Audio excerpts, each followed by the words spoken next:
बहुत सारे विचारकों का ये मानना है कि राजनीति विज्ञान की जो शुरुआत हुई है अपने विषय की, वो राज्य से हुई है।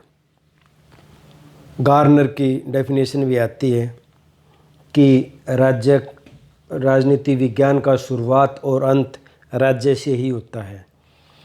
यानी कि सबसे पहले जब राज्य आया, कभी भी आया, इसके अलग अलग विचार हैं कैसे आया, अलग अलग थ्योरीज हैं राज्य की उत्पत्ति के बारे में। लेकिन जब भी आया, उसके आने के बाद एक क्वेश्चन पर डिबेट शुरू हुई कि राज्य और व्यक्ति के क्या संबंध होंगे। राज्य कितनी सत्ता का प्रयोग करेगा, कितनी शक्ति का प्रयोग करेगा, और व्यक्ति के क्या अधिकार होंगे। राज्य महत्वपूर्ण है या व्यक्ति महत्वपूर्ण है, राज्य पहले है या व्यक्ति पहले है, राज्य साधन है या साध्य है, व्यक्ति साधन है या साध्य है। क्या राज्य सर्वशक्तिमान होना चाहिए या व्यक्ति को उसके खिलाफ आवाज़ उठाने का अधिकार होना चाहिए। राज्य का काम व्यक्ति का वेलफेयर होना चाहिए या अपने हितों को बढ़ाना होना चाहिए। क्या राज्य और व्यक्ति के हितों में टकराव हो सकता है या होता है, कैसे उसको दूर किया जाए। तो ये सारी बातें राजनीति विज्ञान में बहुत महत्वपूर्ण हैं।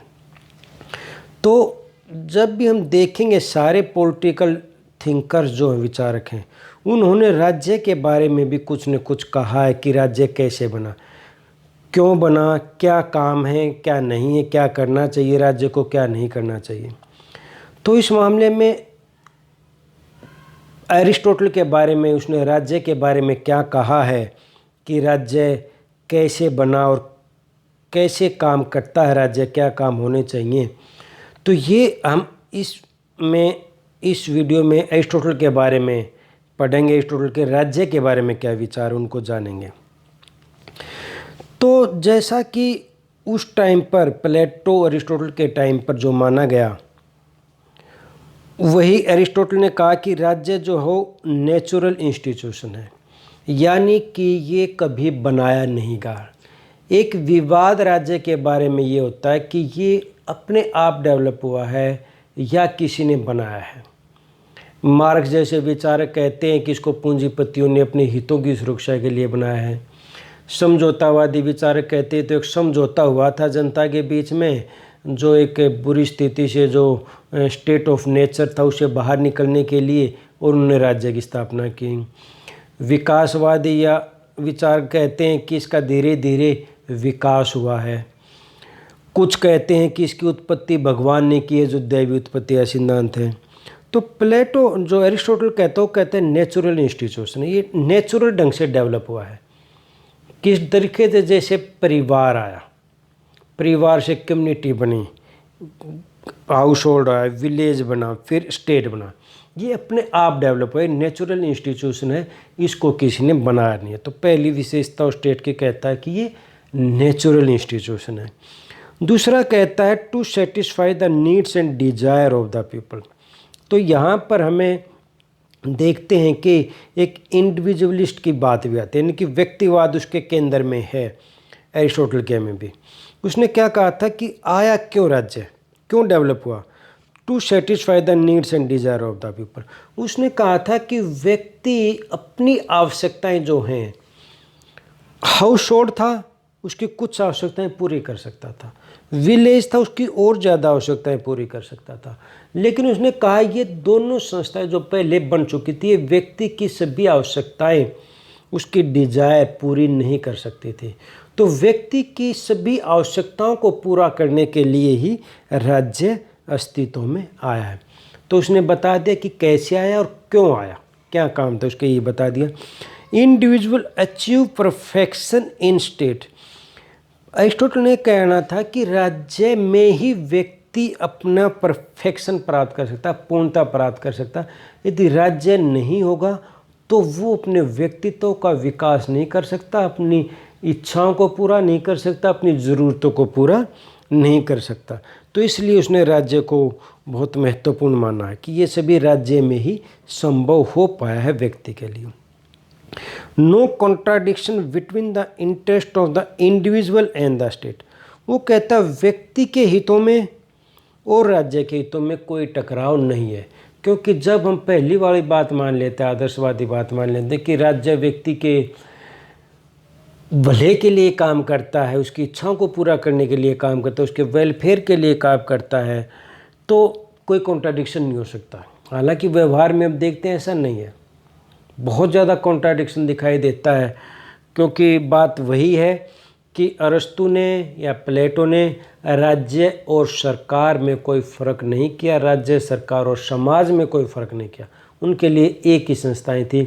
जबकि आज हम व्यवहारिक रूप में देखते हैं कि राज्य की वास्तविक प्रतिनिधित्व संस्था है सरकार, और सरकार व्यक्तियों से चलती है और व्यक्तियों के अपने निजी स्वार्थ होते हैं। और कई बार हम देखते हैं कि सरकार के फैसलों से जनता खुश नहीं होती और उनका विरोध भी करती है। तो लेकिन उस टाइम पे प्लेटो ने जिस स्टेट की कल्पना की उसमें उसको कोई कॉन्ट्राडिक्शन नज़र नहीं आया। कई इस बात का, इस तरह की जो स्टेट्समेंट होती हैं विचारकों की, उनका कई तरह दुरुपयोग किया जाता है। जैसे तानाशाही शासक अगर कोई है, कोई टोटलिटेरियनिज्म सर्वाधिकारवाद का कोई समर्थक है, कोई राजा कोई शासक, तो इस बात को आगे रख देगा कि इसमें कोई इंटरेस्ट कोई कॉन्ट्राडिक्शन है ही नहीं, यानी कि हम जो कर रहे हो जनता भले के लिए, जनता को कोई आवाज़ नहीं उठानी चाहिए। तो कई बार बात अलग अलग संदर्भ में की जाती हैं, वो जिस संदर्भ में की गई वो अलग था, आज की स्थिति अलग है। तो लेकिन बात यह कि वो नहीं मानता था कि कोई इंटरेस्ट में, हितों में कोई टकराव नहीं है। इसके अलावा organic nature of the state, उसने ऑर्गेनिक नेचर हमने पहले भी बताया था कि ऑर्गेनिक जैसे शरीर के कल्पना करता है कि राज्य शरीर की तरह है और उसकी बाकी सारी संस्थाएं या व्यक्ति उसके अंगों की तरह हैं, तो उनको आपस में मिलजुल कर काम करना चाहिए। और शरीर का ज़्यादा महत्व है, शरीर अष्टपुष्ट रहेगा, जीवित रहेगा, तभी अंग काम करेंगे। यदि शरीर ही खत्म हो गया, शरीर में कोई बीमारी आ गई, तो फिर उसके अंगों का भी कोई महत्व नहीं रहेगा। तो इसके लिए उनको स्टेट ज़्यादा महत्वपूर्ण है। स्टेट अपने आप में गोल है, अपने आप में साध्य है, और व्यक्ति उनको साधन इसने बना दिया है। Fullness is not possible outside the state. शरीर के बिना अंगों की कल्पना ही नहीं की जा सकती। अगर शरीर ही नहीं होगा तो अंग क्या होंगे? कुछ भी नहीं होंगे। तो उसने इसी तरह से कहा कि राज्य के बिना व्यक्ति का कोई वजूद नहीं है, राज्य के बाहर व्यक्ति रह ही नहीं सकता। हालांकि आजकल जो कुछ अराजकतावादी विचारक हैं वो राज्य को ज़रूरी नहीं मानते, समाज को ज़रूरी मानते, लेकिन राज्य को ज़रूरी नहीं मानते कि राज्य के बिना, बल्कि राज्य को तो मार्क्स जैसे विचार के शोषण का प्रतीक मानते हैं। उसको ख़त्म होना ही चाहिए, जो होना ही नहीं चाहिए, क्योंकि वो व्यक्ति का और खासकर जो गरीब लोगों का शोषण करता है। लेकिन अरिस्टोटल का दूसरे बात मानी तो माना था कि राज्य के बिना व्यक्ति फुल जीवन जी नहीं सकता या वजूद ही उसका नहीं है। सुप्रीम एसोसिएशन, बाद में जो प्रभु सत्ता का सिद्धांत विचार देंगे आगे, वो इसी चीज़ से प्रभावित है कि उसको सुप्रीम एसोसिएशन मानते हैं। यानी कई एसोसिएशन है, जैसे हमने देखा था परिवार भी एक एसोसिएशन है, गांव भी है, या और भी कोई संस्था हो सकती है, लेकिन उन सब में सबसे सुप्रीम कौन है? जो और संस्था को कंट्रोल करता हुआ राज्य। Exist for the sake of good life. लेकिन उसने कहा था कि राज्य है क्यों? सिर्फ लोगों के जीवन को बेहतर बनाने के लिए, इसीलिए अस्तित्व में है, यही उसका काम है, यही उसको करना चाहिए। He who does not live in a state और who does not need a state is either a beast और ए गॉड। तो उसने वही बात ऑर्गेनिक थ्योरी को अप्लाई करते हुए कहा था कि जो व्यक्ति राज्य के बिना या राज्य की ज़रूरत जिसे नहीं है या राज्य के बिना रह सकता है, वो या तो बिल्कुल पशु है और या फिर देवता है। यहाँ भी हमें समझ लेना चाहिए, वो राज्य और समाज में फ़र्क नहीं करता, वो समाज को भी राज्य के बराबर ही मानता है। इसलिए समाज के बिना व्यक्ति का जीवन, क्योंकि मनुष्य एक सामाजिक प्राणी समाज में रहता है, तो यहाँ समाज के लिए तो हम कह सकते हैं कि समाज के बिना कोई व्यक्ति रहता है, या तो कोई साधु संत, कोई देवता हो सकता है, या फिर पशु रह सकते हैं। आम आदमी समाज में ही रह सकता है। लेकिन राज्य के लिए ये बात आज लागू नहीं होती। लेकिन एक महत्वपूर्ण स्टेटमेंट है अरिस्टोटल की कि राज्य के बिना वही रह सकता है जो या तो पशु होगा या देवता होगा। अब वो करता है कि राज्य के क्या काम हैं, फंक्शन क्या है, क्या काम राज्य को करने चाहिए या क्या काम राज्य करता है। सबसे पहला तो ये तो पहले उसके राज्य के बारे में आएगा कि good life, for the sake of good life के लिए ही राज्य बनाया गया है। Create essential condition for mental, moral and physical development of the people. तो सबसे पहला उसने राज्य का काम बताया, और राज्य के जो ये काम बताता है अरिस्टोटल, ये आज के वेलफेयर स्टेट से ही मिलते जुलते हैं। आज भी हम राज्य के से इन कामों की उम्मीद करते हैं कि राज्य को ये काम करने चाहिए। Create essential condition for mental, moral and physical development of the people, यानी कि राज्य ऐसी कंडीशन बनाएगा, यानी कि ऐसी परिस्थितियाँ उपलब्ध करवाएगा लोगों को ताकि वो अपना मानसिक, नैतिक या शारीरिक विकास पूरी तरह से कर सकें। प्रमोटिंग गुड ऑफ इंडिविजुअल्स, यानी कि वो व्यक्तियों को जितना बेहतर कर सकता है, उनके जीवन को जितना बेहतर बना सकता है, चाहे एजुकेशन देकर, चाहे उनको और सुविधाएं उपलब्ध करवा के, ये सारी चीज़ उपलब्ध करवा कर राज्य जो है वो एक बेहतर जीवन व्यक्ति को उपलब्ध करवा सकता और करवाना चाहिए, ये अरिस्टोटल का मानना है। Proper education to its member, राज्य को जो है अपने लोगों को बेहतर एजुकेशन उपलब्ध करवानी चाहिए, प्रॉपर एजुकेशन देनी चाहिए।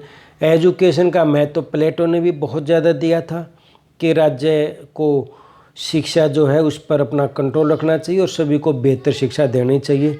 तो प्लेटो, एरिस्टोटल ने भी यही कहा कि उसको प्रॉपर एजुकेशन अपने सदस्यों को देनी चाहिए। टू मेक मैन मॉरल, व्यक्तियों को नैतिक बनाने का काम भी राज्य को करना चाहिए। उनका नैतिक जीवन, वो अच्छे ढंग से अपना जीवन जी सकें, नैतिकतापूर्ण अपना जीवन जी सकें। तो इसको भी एरिस्टोटल ने बहुत महत्व दिया, राज्य के कामों में शामिल किया है। Like the mother of citizen, और अब सारी बातें मिला के यही है कि जैसे एक माँ अपने बच्चे के लिए क्या कर सकती है, वही काम एक राज्य को अपने नागरिकों के लिए या अपने जो सब्जेक्ट्स उनके लिए करना चाहिए। हालांकि सिटीज़न के बारे में भी हम आगे देखेंगे कि सिटीज़न और सभी को नहीं मानता, सभी लोगों को नहीं मानता, कुछ लोगों को ही सिटीजनशिप का दर्जा दिया गया है प्लेटो, एरिस्टोटल द्वारा। तो ये कहने का मतलब ये कि जैसे एक माँ अपने बच्चों की बेहतरी के लिए जो काम कर सकती है, वही काम राज्य को अपने नागरिकों के लिए करना चाहिए। तो ये विचार थे एरिस्टोटल के राज्य के बारे में कि राज्य कैसे बना और राज्य के क्या काम होने चाहिए। अब आगे हम इसके जो कॉन्स्टिट्यूशन का क्लासिफिकेशन जो एरिस्टोटल करता है उसके बारे में पढ़ेंगे। धन्यवाद।